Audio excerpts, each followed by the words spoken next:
औज़ुबिल्लाहिमिनश्शैतानिर्रजीम बिस्मिल्लाहिर्रहमानिर्रहीम। अस्सलामु अलैकुम नाज़रीन, मैं हूं आपका मेज़बान Mirza Nadeem Baig. Programme views on news with Mirza Nadeem Baig में नाज़रीन मोहतरम, आज की अहम ख़बरों के साथ मैं आपकी खिदमत में हाज़िर हूं, जिनका ताल्लुक़ स्पेन और यूरोप के दीगर ममालिक से है।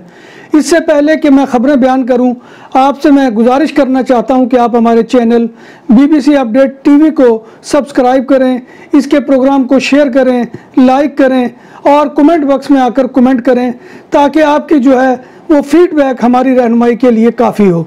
तो नाज़रीन मोहतरम, चलते हैं आज की ख़बरों की जानिब। स्पेन में कोरोना वायरस के मुतासरीन की मजमूई तादाद 8 लाख से तजावुज़ कर गई। स्पेन के महकमा सेहत ने वीकेंड पर कोरोना वायरस के 23,480 नए केसेस जो है वो रजिस्टर्ड किए हैं और इनमें से 2,099 केसेस आखिरी 24 घंटों में रजिस्टर्ड हुए। स्पेन में वायरस से अमवात की मजमूई तादाद 32,225 हो गई। स्पेन में नौजवानों में बेरोजगारी में इजाफा। यूरोपीय यूनियन ममालिक की निस्बत स्पेन में मुसलसल छठे महीने में सबसे ज़्यादा है। कोरोना वायरस बहरान ने जहां मईशत से तमाम शोबों को मुतासर किया है, वहां पर नौजवानों के रोज़गार को भी तंग करके रख दिया है। स्पेन यूरोप का वो मुल्क है जो 25 साल से कम उम्र अफराद में बेरोज़गारी की शरह के एतबार से सबसे आगे है। फरवरी तक यूनान नौजवानों की बेरोज़गारी में सबसे आगे था, मगर अब ये पोजीशन स्पेन ने ले ली है। स्पेन के बादशाह फिलिपे और मुल्क के वज़ीर आज़म पेड्रो सांचेज़ के जुमा के रोज़ बार्सिलोना के दौरा के बाद कतलान आज़ादी पसंदों के इत्तेहाद CDR ने एहतजाज का ऐलान कर दिया है। मुजाहिरीन ने ऐलान किया है कि वो दोनों को खुशामदीद नहीं कहेंगे। स्पेन के बादशाह फिलिपे और मुल्क के वज़ीर आज़म पेड्रो सांचेज़ दोनों बार्सिलोना में होने वाली इकनॉमिक अवार्ड तकरीब में शिरकत के लिए आ रहे हैं। FC बार्सिलोना यानी फुटबॉल क्लब बारसा ने माली साल 2019 और 2020 का हिसाब पेश किया है, जिसमें 97 मिलियन यूरो का नुकसान जो है वो जाहिर किया गया है। क्लब के हुक्काम ने इस मनफी नतीजा की वजह कोविड-19 को करार दिया है और मुलाजमीन की तनख्वाहों पर भी कटौतियाँ लगाई गई हैं। स्पेन में हाइब्रिड कारें यानी बिजली से चलने वाली गाड़ियों की फ़रोख्त में 2020 में 12% इजाफा हुआ है। स्पेन में फ़रोख्त होने वाली हर 10 में से एक कार हाइब्रिड कार है। बरतानिया में कोरोना वायरस के केसेस की तादाद 5 लाख का हिस्सा अबूर कर गई, जबकि अमवात 42,000 से ज़्यादा हो चुकी हैं। इसी तरह फ्रांस में कोरोना वायरस के केसेस में इजाफे के बाद दारुल हुकूमत पेरिस में बार्स 2 हफ्ते के लिए बंद कर दी गई हैं।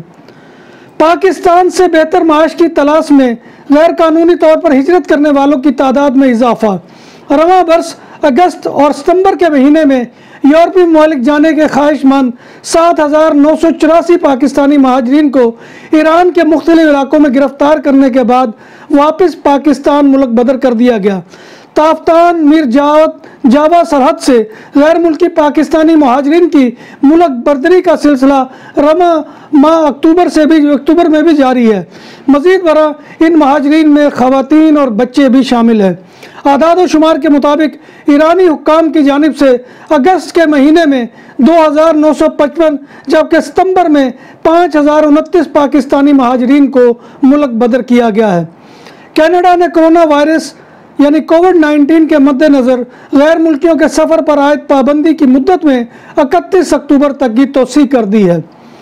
एक आलमी सर्वे के मुताबिक कनाडा तारकीन वतन यानी इमिग्रेंट्स को कबूल करने वाला नंबर 1 मुल्क बन गया है।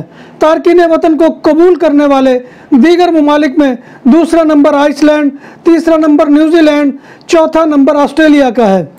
अगरचे कोरोना के ख़िलाफ़ कोई मौसर दवा तो अब तक दरियाफ्त नहीं हुई, लेकिन डॉक्टर्स, माहिरीन सेहत और मेडिकल स्टाफ की अक्सरियत इस बात पर यकीन रखती है कि ज़हनी दबाव और तनाव की कैफियत से निकलने में कहके लगाना बहुत अहम है। नॉर्वे में की जाने वाली एक तहकीक के मुताबिक ऐसे लोग जो ज़्यादा हंसते हैं वो तवील उम्र पाते हैं और ऐसे मर्दों के मुकाबलों में औरतों में ज़्यादा देखने में आया है। तो नाज़रीन मोहतरम, ये आज की अहम खबरें थी कि जो मैं आपकी खिदमत में लेकर हाजिर हुआ था। इंशाअल्लाह फिर कल आपसे मुलाकात होगी नई खबरों के साथ, नए मौज़ूआत के साथ। उस वक़्त तक अपने मेज़बान मिर्ज़ा नदीम बेग को इजाज़त दीजिए। अल्लाह हाफिज़।